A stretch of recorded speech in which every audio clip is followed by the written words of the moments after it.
The year was 1875, in the harsh mountains of Arizona Territory, where the Apache people fought to preserve their way of life. A love story unfolded that would challenge everything they believed in. A love so powerful that it would force a young woman to stand before her entire tribe and beg for the life of the man they considered their enemy. This is the story of Nalin and James, and the moment that changed everything. Her name was Nalin.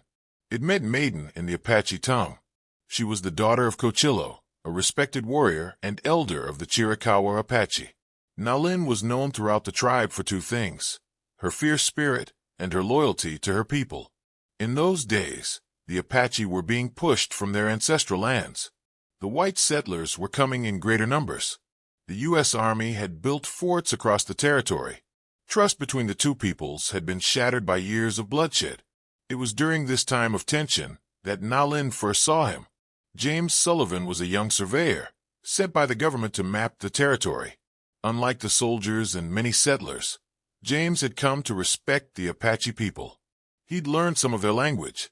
He'd traded fairly with them at the posts. One afternoon, while Nalin was gathering herbs near the river, 3 drunk prospectors cornered her. They had evil intentions. She fought back fiercely, but they were too many. That's when James appeared. He'd heard her cries from his camp nearby. Without hesitation, he rushed to her defense. The fight was brutal. James took a knife wound to his shoulder, but he didn't back down. The prospectors finally fled, cursing them both. Nalin knew Apache law. Her people were at war with the white man. She should have left him there to bleed. But something in his eyes, the way he'd risked his life for her without expecting anything in return, it touched something deep in her heart. She took him to a hidden cave. For 3 days, she tended his wounds using the healing knowledge passed down from her grandmother. They couldn't speak much at first, but slowly, through gestures and broken words, they began to communicate. And in that cave, hiding from 2 worlds that would never accept them, they fell in love. For 6 months, they met in secret. Nalin would tell her father she was gathering medicine plants or visiting the sacred springs. James would make excuses about surveying distant canyons. In their hidden places, they built a world of their own. James learned Apache ways. Nalin learned about his life, his dreams. He taught her to read. She taught him to track like an Apache warrior. James wanted to take her away. "Come with me east," he would say. "We'll go where no one knows us, where we can be free." But Nalin couldn't abandon her people, not when they needed every member of the tribe to survive. "My father is old," she would say. "My people are dying. I cannot leave them." So they continued their dangerous game, meeting in secret, loving in the shadows. But secrets in small communities never stay hidden forever. It was young Goyakla, later known to the world as Geronimo, who first saw them together. He was scouting near the canyon when he spotted Nalin and James by the waterfall, their hands intertwined, speaking softly to each other. Goyakla watched in silence. Then he returned to the village and went straight to Cochillo. The next morning, James was captured. A war party found him at his camp at dawn. He didn't resist. He knew that fighting would only make things worse for Nalin. They bound his hands with rawhide and dragged him into the village. The entire tribe gathered. Women, children, warriors. Everyone came to witness the trial of the white man who had dared to corrupt the daughter of Cochillo. Nalin was held back by 2 women of the tribe. She screamed his name. She fought against them with all her strength, but they held her firm. James was forced to his knees in the center of the village circle. The dust rose around him in the morning sun. His face was bloodied from the rough journey, but his eyes searched only for one person. When he found Nalin in the crowd, he smiled. Even facing death, seeing her face gave him peace. Cochillo stood before the tribe. His face was like carved stone. The shame of his daughter's betrayal cut deeper than any blade. "This man has violated our trust." He had to put the tribe's law above his own heart, his voice carrying across the silent crowd.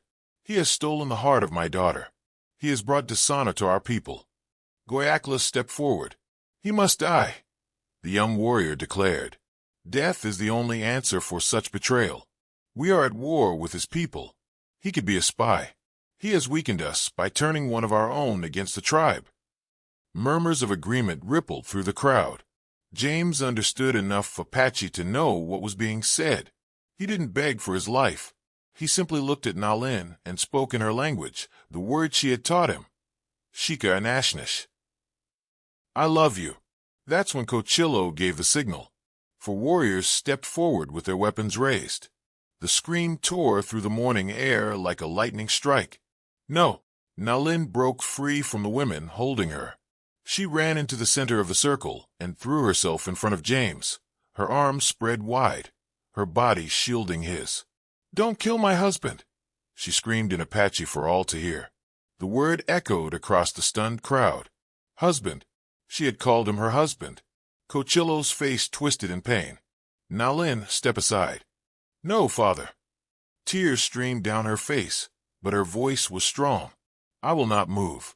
If you want to kill him, you'll have to kill me first. The crowd erupted in chaos. Some shouted for her to be removed.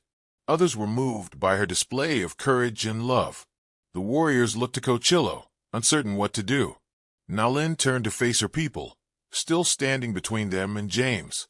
Yes, I love him, she declared, her voice ringing with defiance and truth. He saved my life when no one else was there. He has shown me more kindness, more respect than many of our own allies. He learned our language. He honored our ways. He never lied to me. She looked at her father, her eyes pleading now. Father, you taught me that the Apache value courage above all else. You taught me to honor truth. I am standing in my truth now. This man is my husband in my heart. We have spoken vows beneath the stars, with the spirits as our witness. She turned to the tribe. I know our people have suffered. I know we have lost much to the white man. But James is not our enemy. Killing him will not bring back what we've lost. It will only create more hatred, more death. Her voice broke, but she continued. Our people are dying, not just from bullets and disease, but from losing who we are. We are becoming people who kill for revenge instead of justice, who punish love instead of celebrating it. She looked back at James, bound and bleeding, but watching her with absolute devotion. If you kill him, she said quietly, turning back to face her father, then you kill a part of me too, and I will never forgive you. I will never forgive any of you. The silence that followed was deafening. Cochillo stood frozen. He looked at his daughter, the child he had raised, taught, loved. He saw her mother in her eyes, the same fierce spirit, the same unwavering courage. He looked at the young white man, still on his knees, who had not spoken a word in his own defense, but whose eyes showed only love for Nalin. Then Cochillo did something that shocked everyone. He walked to James and cut his bonds with his own knife. Stand up, he commanded in Apache. James rose slowly, his eyes never leaving the old warrior's face. Cochillo spoke, his voice heavy with emotion. My daughter says you are her husband. Among our people, marriage is sacred. It cannot be undone by the will of others. He paused. But if you are truly her husband, then you must prove yourself worthy of her, worthy of this tribe. He looked at both of them. You will both leave. Tonight, before the moon rises, you will go far from here, where neither your people nor mine can find you, because I cannot protect you here, and I cannot ask my warriors to accept what they believe is betrayal. Tears filled Nalin's eyes. Father, this is my judgment, Cochillo said firmly. You wanted to save his life. I have saved it, but the price is exile. You must both go and never return. He stepped close to his daughter and touched her face gently. Live, my daughter. Live and be happy. That is all a father can wish for. That night, as promised, Nalin and James left the village. They traveled east, away from the territory, away from the war, away from everything they'd known. History doesn't record what became of them. Some say they made it to California and started a new life. Others say they went to Mexico. But the Apache people remembered the story. They passed it down through generations, the tale of the girl who loved so fiercely that she stood before her entire tribe and screamed, "Don't kill my husband." It became a reminder that even in times of war and hatred, love can still be stronger than fear. That courage isn't just found on the battlefield, but in the heart of a young woman willing to sacrifice everything for truth. And that sometimes the bravest thing we can do is choose love when the whole world chooses hate. Music fades.